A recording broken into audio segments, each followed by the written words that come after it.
They beat me and my mother and threw us out. She asked a millionaire cowboy for help, and he shocked everyone. The wind howled through the gaps in the old wooden boards, slipping in like cold fingers to brush against our thin blankets.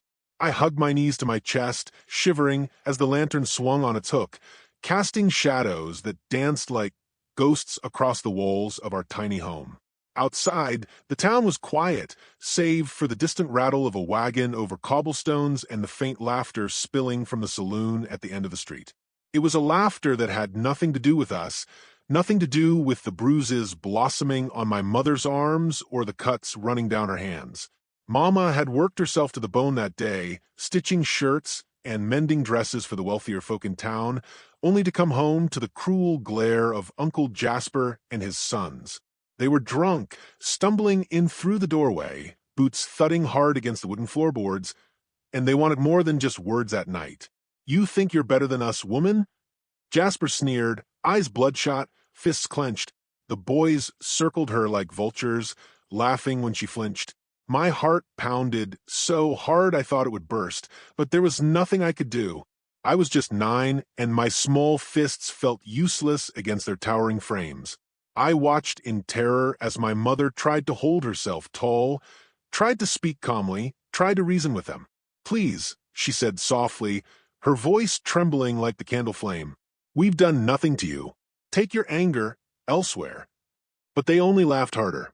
A cruel kick sent her sprawling to the floor, the wood biting her skin as she gasped. I ran forward, screaming, "Stop! Leave her alone!" But one of the boys shoved me hard, and I tumbled to the floor beside her. My hands scraped the splintered boards, my knees stinging with pain. But I couldn't stop trembling, not from a cold, but from fear. "Pathetic," Jasper spat. "Both of you." The next moments blurred into pain and shouting. Mama's cries were sharp, cutting through the night, like the whiplash of a whip. My own sobs mingled with hers as fists rained down. I pressed my small body against her, trying to shield her, but the blows were relentless.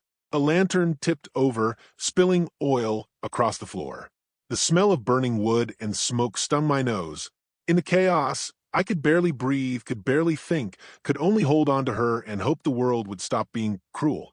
Finally, they stopped, not because mercy had found them, but because they were tired, drunk, satisfied in their own twisted sense of victory. Uncle Jasper shoved the door open and pointed down the road, his fingers shaking. "Out! Every last one of you! Don't come back unless you want the law to see you like this." I grabbed Mama's hand, and she grabbed mine. With bruised arms and faces streaked with tears, we stumbled into the cold night. The wind bit through our prairie dresses, and the snow, or was it sleet, stung our bare ankles. Our home, the only place we had ever called ours, was behind us now, shuttered, silent, and empty. We walked the empty dirt road, our footprints the only evidence that we had been there. The saloon doors slammed behind us with a hollow echo, and the laughter inside felt like a mockery of our pain. The town looked away. No neighbors came to help. No sheriff appeared to scold the men.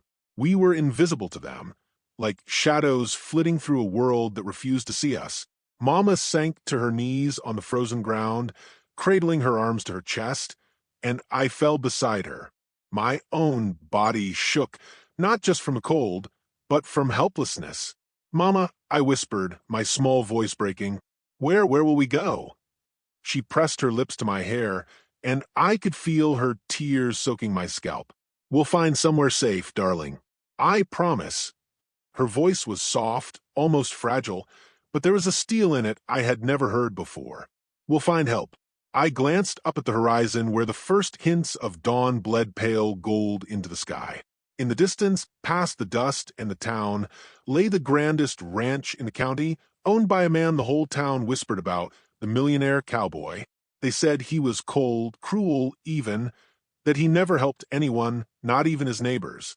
Yet Mama spoke his name with reverence. He's the only one left who might help us, darling. If he turns us away, then we truly have nowhere. The thought of knocking on the door of a stranger, one so feared, so powerful, made my stomach twist in fear. But Mama held my hand tightly, her grip strong despite the bruises and cuts. "We have to try," she said. "We have no choice." So we walked. Our feet sank into the muddy ruts, and the wind howled against us, but Mama's hand never left mine. Every step toward that distant ranch felt like a step into a world where maybe, just maybe, we would find safety, warmth, and justice. I remembered the way her eyes, red and swollen, still carried a glimmer of hope, the same hope that kept me from curling into a ball and letting the cold swallow me whole. And as we trudged on, I clung to that hope, too, even though my small body ached and my heart throbbed with fear. The sun was rising behind the hills when the enormous wooden gates of the ranch finally loomed ahead. Tall posts of polished oak, a great iron latch, and the smell of horses and hay drifting through the crisp morning air. It was bigger than any place I had ever seen, more land than my little town could ever hold. A mansion loomed in the distance, windows glinting with the reflection of dawn. Mama took a deep breath and straightened her shoulders. "Stay close to me," she whispered. Her voice was calm now, like she had gathered courage from the sunrise itself. I nodded, gripping her hand. My heart hammered in my chest as we approached the gates. The latch creaked open, and we stepped onto the gravel path leading to the house, every crunch of stone underfoot echoing in the silent morning. And then we heard it, the sound of boots on the wooden porch, slow, deliberate, and heavy. My stomach turned. My hands trembled. The door swung open, and the shadow of a tall man appeared in the doorway. He was everything the stories said. Tall, broad-shouldered, with a hat that shaded his eyes and boots that gleamed even in the dim light. He didn't smile. He didn't speak. He just looked at us, at Mama, at me, at the cuts, bruises, and desperation we carried like invisible baggage. Mama stepped forward, her voice barely more than a whisper. "Please, sir, we have nowhere to go. Will you help us?" The man said nothing. He removed his hat slowly, revealing eyes that were dark, sharp, and unreadable. The wind whipped around us, carrying the smell of horses and leather, and the world seemed to hold its breath. And in that frozen moment, I knew our lives were about to change. Mama knocked on the biggest door I had ever seen, and then we heard his boots coming. The gates creaked open wider, and the gravel crunched under our small boots as Mama and I stepped onto the path that led to the mansion. My eyes widened at the sight of the sprawling ranch. Horses grazing in the morning light, the scent of hay mixing with the sharp tang of leather and wood smoke, and a windmill turning lazily against the rising sun. Workers moved about, some carrying bales of hay, others repairing fences, their faces hard from the sun and wind. It was a world apart from the broken little house we had been thrown from, and I could feel the weight of my small body trembling, not entirely from the cold. The man on the porch watched us silently. His hat shadowed most of his face, but I could see the sharp lines of his jaw, the tight set of his lips, and the slow, deliberate way he rested his gloved hands on the rail. His boots gleamed black against the weathered wood, and a silver buckle caught the first light of morning. He didn't speak, but his eyes scanned us carefully, taking in every detail. The torn dresses, the dirt-streaked faces, the bruises that marked my mother's arms. Mama swallowed hard. "Sir, we have nowhere to go. We've been thrown out of our home. Please, if there's any way you could help." The Millionaire Cowboy finally moved, his boots thudding against the porch with a measured authority that made the workers pause and glance our way. He didn't smile. He didn't soften his expression. He simply studied us, his gaze sharp and unwavering, like he was weighing every ounce of our truth. "I want the truth," he said finally, his voice low and calm, carrying over the morning air. "Who did this to you?" Mama hesitated, her lips pressed together, her eyes flicking to me. Fear and pride warred in her expression. I can't tell you," she murmured. "Not yet. He raised a hand, stopping her words. "You will, but not here. Come inside, both of you." The front door opened to reveal a hall larger than our entire house. The air smelled of polished wood and leather, with the faint, warm scent of pipe tobacco lingering like a memory. Portraits of men on horseback in wide, open landscapes adorn the walls. Mama and I stepped cautiously inside, our small boots echoing on the floor. "You'll stay in the old bunkhouse," he said. "It's clean. The doctor can tend to your injuries."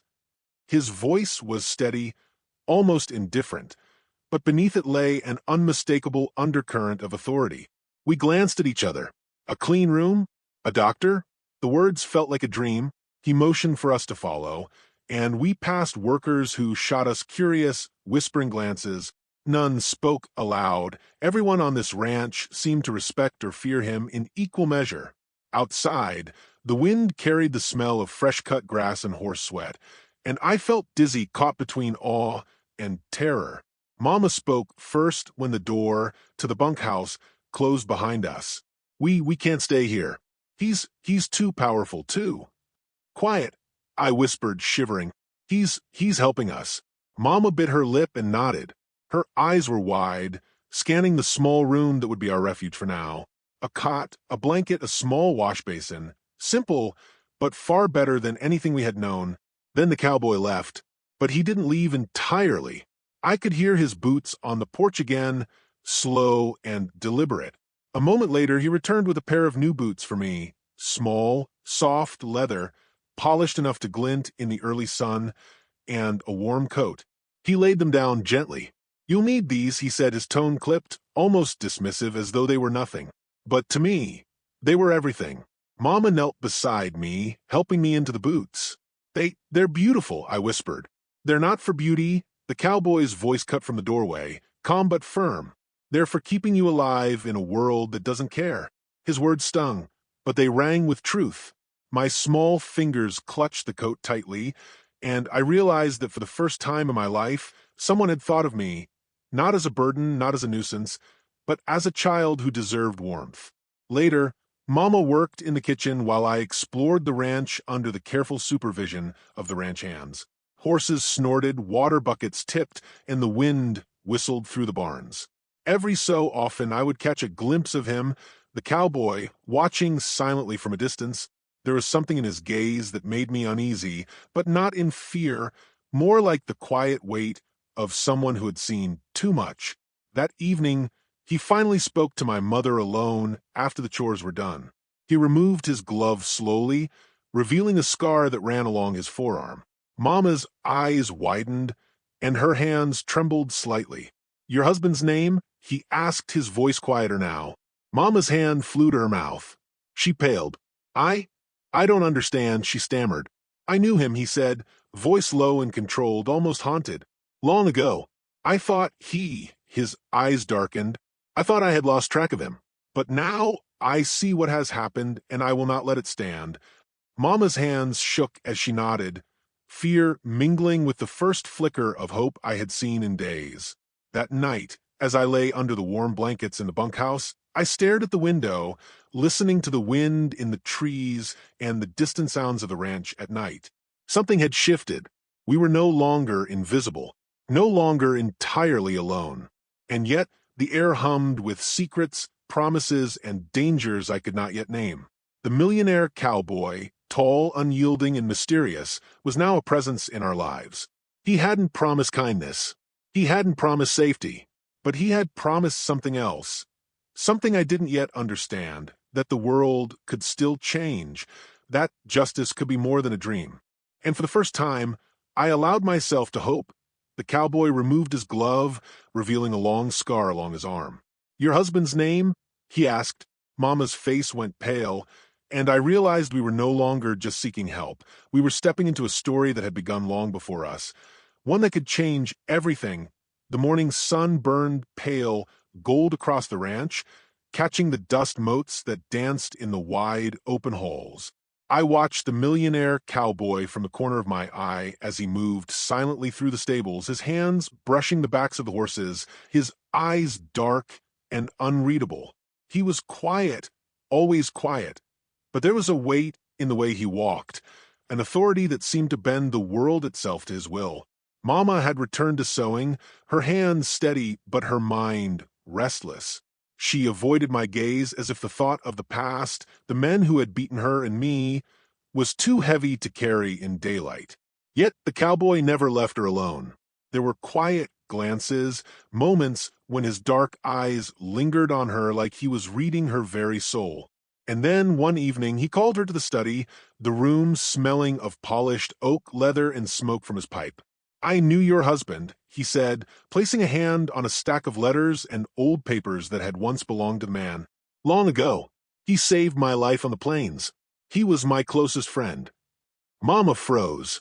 Her needle hovered over the fabric in her hands. You knew him?" she whispered, voice barely audible. He's gone." The cowboy's jaw tightened.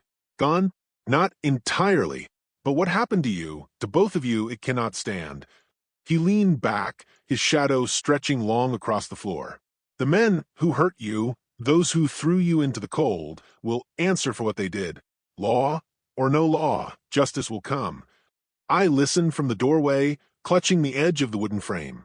The world outside was calm, the horses lowing softly in the stables, but inside, something electric thrummed in the air. I realized then that the quiet cowboy was planning something, and that plan would change everything. By midday, he was gone. His boots clacked against the porch as he mounted his horse, a chestnut stallion with a coat that gleamed in the sun. Mama and I followed only with our eyes as he rode toward town, the dust rising behind him like a veil. Town looked the same as it always had, dusty streets, wooden sidewalks, the saloon doors swinging lazily in the wind. But this time, the air seemed different. People paused and stared as he passed, whispers running like wildfire. "It's him," someone murmured, "the millionaire cowboy."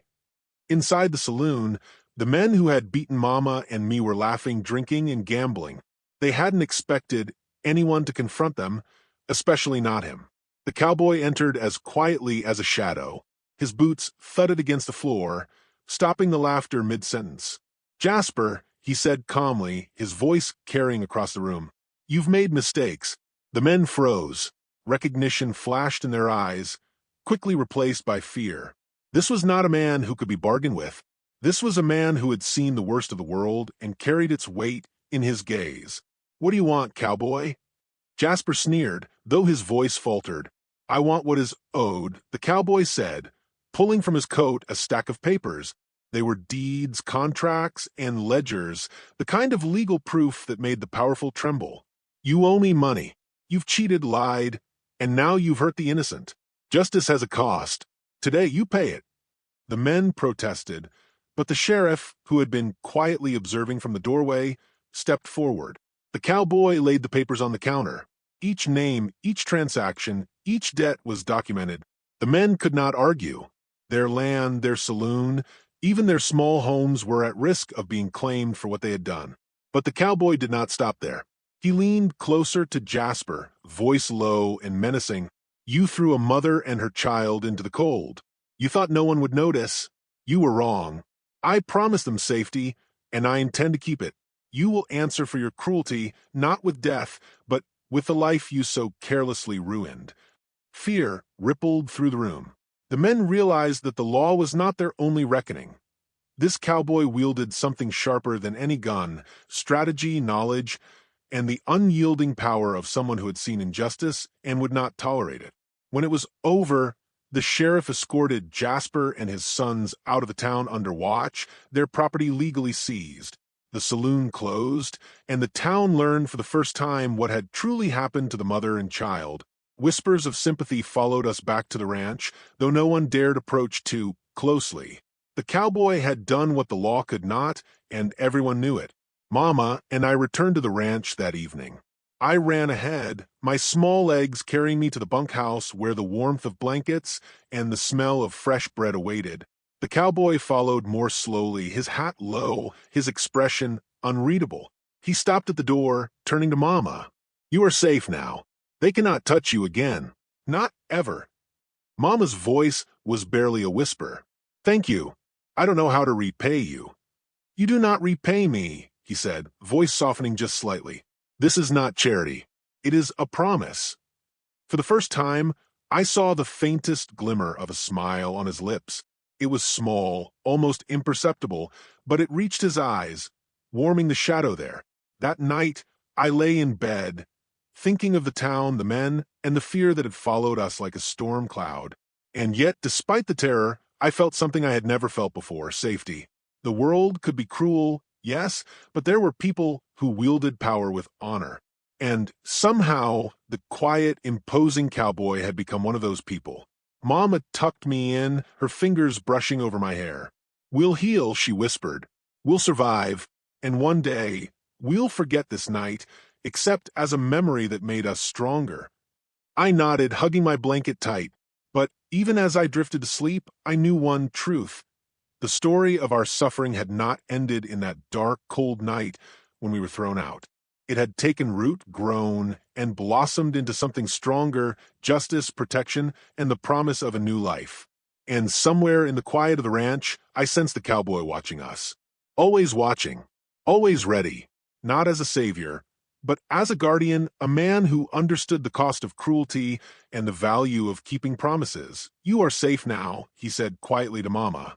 "But remember, justice is never given lightly, and power is always earned.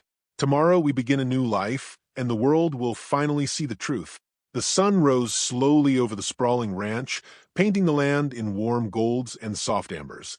I watched from the porch of our new little home, a small cabin near the barns, with smoke curling from its chimney and the scent of fresh bread drifting through the morning air.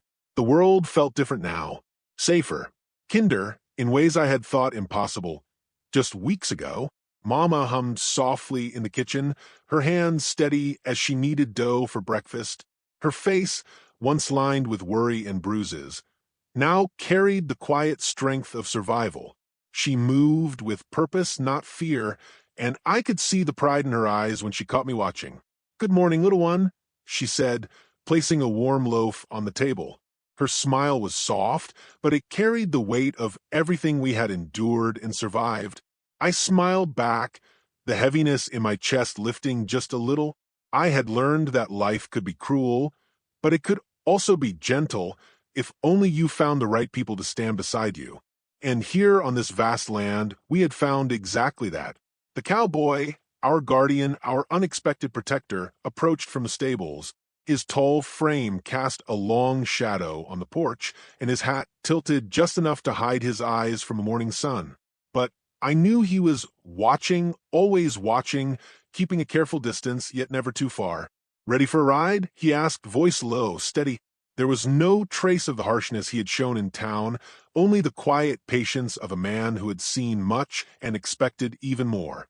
I nodded eagerly. The horses waited, their muscles rippling under their gleaming coats, tails flicking in anticipation. He helped me onto a chestnut mare, holding her steady as I adjusted the reins.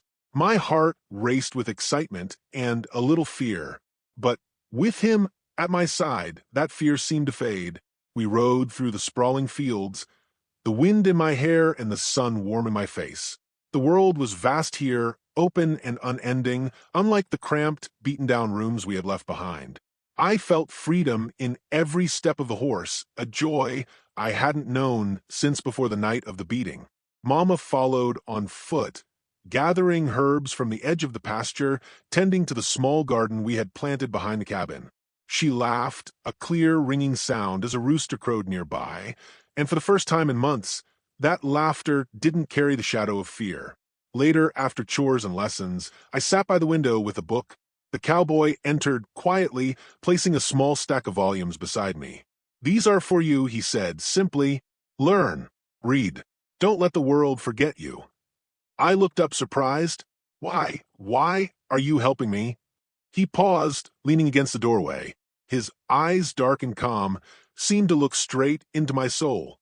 "Because once, someone helped me when I had nothing, and I never forgot it. The world is cruel, little one, but it doesn't have to be." I nodded, turning back to my book, feeling the warmth of his words settle in my chest.